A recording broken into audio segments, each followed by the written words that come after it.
अस्सलाम वालेकुम Pakistan property leaders में राना अदनान मुदस्सिर हूँ। बहुत ज़्यादा पूछा जाने वाला सवाल ये है कि बहरिया टाउन में बनने वाले प्राइवेट बिल्डर्स में से किस प्राइवेट बिल्डर का इंतखाब किया जाए, किसके साथ अपनी इन्वेस्टमेंट की जाए, कहाँ पे बुकिंग की जाए। और ये बड़ा कॉमन क्वेश्चन है और ये होना भी चाहिए, क्योंकि मैं हमेशा आप लोगों को गाइड करता हूँ, एजुकेट करता हूँ कि आपको in case of private builders, जब प्राइवेट बिल्डर्स जो इस वक्त बहरिया टाउन में बहुत बड़ी तादाद में काम कर रहे हैं, जो कि बहरिया टाउन को चार चांद लगा रहे हैं, यहाँ पे यानी बिल्डिंग की कंस्ट्रक्शन हो रही है। बहरिया टाउन में एक मेन इंफ्रास्ट्रक्चर तो बहरिया टाउन ने बना दिया, और जब इसमें एक लाइफ को बरकरार रखने के लिए या यहाँ के नीड्स को पूरा करने के लिए जो यहाँ पे हाई राइज बिल्डिंग्स बनेंगी, तो इस नीड को पूरा करने के लिए आप समझ लें कि जो ज़्यादा बड़ी तादाद में लोग काम कर रहे हैं वो प्राइवेट बिल्डर्स ही हैं। उन प्राइवेट बिल्डर्स को गलत कहना मुनासिब नहीं है, लेकिन आप ये कह लें कि जितने भी लोग यहाँ काम कर रहे हैं उसमें हर तरह के लोग होंगे, लेकिन हमें बहुत रीज़नेबल और अपने मिजाज के मुताबिक लोगों को तलाश करने का और उनके साथ काम करने का, उनके साथ इन्वेस्ट करने का बिल्कुल हक़ है। तो आप लोगों को मैं हमेशा कहता हूँ कि आप लोग ऐसे लोगों का इंतखाब करें जो कम से कम आपके मिजाज के मुताबिक हों, आप उनको ऑलरेडी जानते हों, या अगर नहीं जानते तो कम से कम एक इस तरह का इंटरेक्शन करें कि आप लिख पढ़ के जो एक सुन्नत अमल है उसी के मुताबिक प्रोसीड करें, परफॉर्मेंस बेस्ड पेमेंट्स करें, फ़ाइल वर्क कंप्लीट करें, डॉक्यूमेंटेशन को मुकम्मल करें, उनकी वेरिफिकेशन करें। बहरिया टाउन हेड ऑफिस आपको सपोर्ट करता है कि अगर किसी के ऑनरशिप डॉक्यूमेंट को आपने चेक करना है तो इन सारी चीज़ों को आप देख सकते हैं और उसके मुताबिक काम कर सकते हैं। तो ये सारी चीज़ों को क्रॉस चेक किया करें, देखा करें, और फिर किसी भी प्राइवेट बिल्डर के साथ आप इन्वेस्टमेंट के लिए जाएं, या मतलब ढंग की जो प्रॉपर्टीज़ यहाँ बना रहे हैं या जिनकी ऑनरशिप है वहाँ पे छोटे बड़े प्रोजेक्ट से कोई गर्ज़ नहीं है कि देखें यहाँ पे 125 गज़ के कमर्शियल प्लॉट से लेके यहाँ पे मेरा ख्याल है को 8,000 गज़ या 16,000 गज़ या 20,000 गज़ का कोई बड़ा प्लॉट भी होगा। छोटे बड़े प्रोजेक्ट्स मुख्तलिफ़ लोकेशंस पर मुख्तलिफ़ प्रोजेक्ट चल रहे हैं, लेकिन उसमें आपको आपके पास कुछ पैरामीटर्स होने चाहिए या कोई ऐसे स्केल होना चाहिए जिससे आप लोगों को परखें, देखें कि कौन बंदा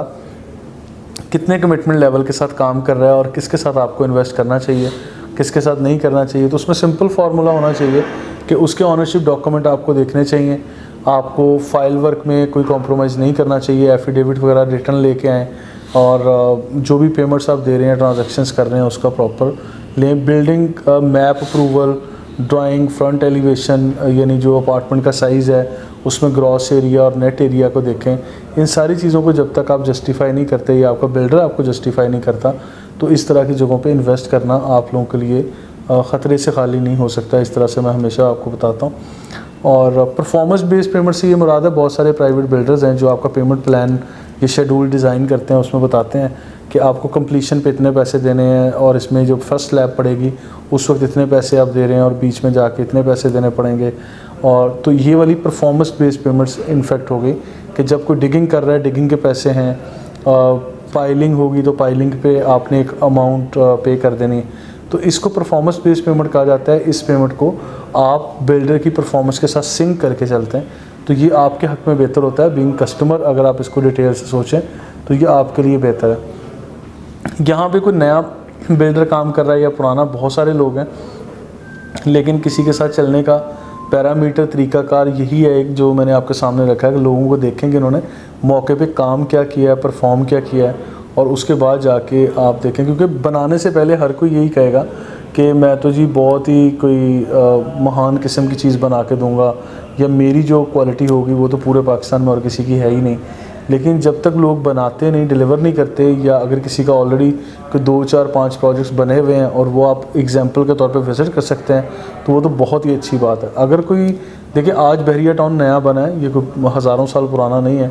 तो ऐसा बिल्कुल ये हकीकत है और हमें खुले दिल से एक्सेप्ट करना चाहिए कि यहाँ पे हर किसी ने कोई 20 बिल्डिंग नहीं बनाई हुई। हो सकता है किसी की कोई एक ही बिल्डिंग कंप्लीशन में हुई हो या कोई अभी शुरू करके बैठा हुआ हो, लेकिन फिर भी आपको बातचीत करके, उनके बिल्डिंग्स को विज़िट करके, उनके काम के पैटर्न फ्लो को देख के,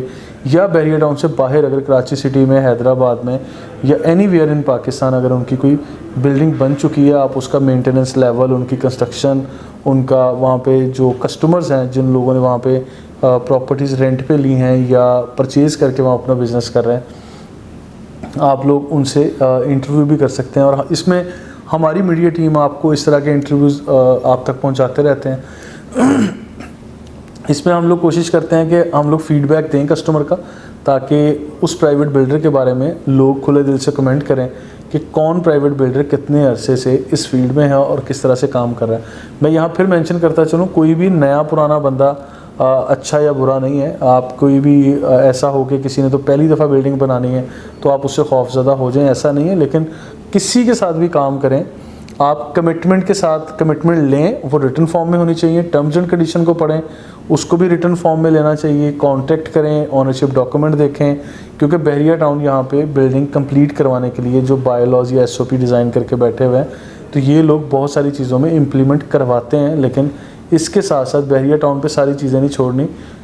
या अपने एजेंट पे सारी चीज़ें नहीं छोड़नी। कुछ चीज़ों में आपने अपने भी आँख और कान खुले रखने हैं और उन चीज़ों से देखना है, सुनना है और प्रॉपर रिसर्च करनी है। उसके बाद आपने बुकिंग लेनी है, क्योंकि इस वक्त बहरिया टाउन में मैं हमेशा बात करता हूँ एग्जांपल देके कि हॉरिजॉन्टली बहरिया टाउन ने एक इंफ्रास्ट्रक्चर बना दिया, बहरिया टाउन ग्रो कर गया जितना करना था। अब प्रीमिसेस डिफाइन हो गए, बाउंड्री वॉल्स लग गई, अब बहरिया टाउन वर्टिकल ग्रो कर रहा है। अब हाई राइज बिल्डिंग यहाँ उग रही हैं, आए दिन नई से नई बिल्डिंग यहाँ पे लॉन्च हो रही है। नई से नई बिल्डिंग जो है वो अगर आप 6 माह या 1 साल के गैप से बहरिया टाउन में दाखिल होते हैं तो मेन गेट में दाखिल होते ही आपके राइट लेफ़्ट पे मुख्तलिफ बिल्डिंग्स आपको नज़र आती हैं जो कि कहीं से कहीं जा चुकी हैं। अब यहाँ पे हाई राइज बिल्डिंग में ground plus 30 story building, ground plus 20, 22, ground plus 16 story या ग्राउंड प्लस 18 स्टोरी बिल्डिंग, और फिर कम से कम जो बहरिया टाउन में मिडवे कमर्शियल में है वो ग्राउंड प्लस 6 स्टोरी बिल्डिंग है जो यहाँ बन रही हैं। तो इन सारे कामों के लिए, इन सारी चीज़ों के लिए आप लोग देखभाल के चलें, और यहाँ पे मुख्तलिफ़ तरह के लोग होंगे। लेकिन मैं हमेशा कहता हूँ आपको पूरी मार्केट सर्च करने के बाद अपने मिजाज के लोगों के साथ काम करना है, जो आपके मिजाज के हों, आपके मुताबिक चलें, और या वो आपको अपने मुताबिक चलाने के लिए आपको कन्विंस कर लें कम से कम। तो इस काम के लिए मैं हमेशा कहता हूँ कि टीम PPL आप लोगों के कंसर्न्स को सामने रखते हुए बहुत सारे लोगों के साथ इस तरह की कांटेक्ट में आती है, और टीम PPL मार्केटिंग कर रही होती है बहुत सारे ऐसे प्रोजेक्ट्स पे जो शायद आपके लिए नए होते हैं या कुछ नाम वेल नोन होते हैं जो ऑलरेडी मार्केट में काम कर रहे हैं। तो ये सारी चीज़ें होती हैं। लेकिन इसमें अगर आपका कोई कंसर्न हो, आप अपने कंसर्न लिखा करें। कोई ऐसा प्राइवेट बिल्डर जिसके बारे में आप जानना चाहते हैं, आप कमेंट करें। इंशाल्लाह फर्दर वीडियोज़ में हम अपनी वीडियोज़ में गुफ्तगू का हिस्सा बनाएंगे आपके इन सारे सवालात को, ताकि रियल एस्टेट से मुतल्लिक जो भी आपके कंसर्न्स हों उसको हम पूरा कर सकें। फर्दर वीडियोज़ के लिए, इन्फॉर्मेशन के लिए और अप टू डेट रहने के लिए you can follow us on social media. Thank you so much.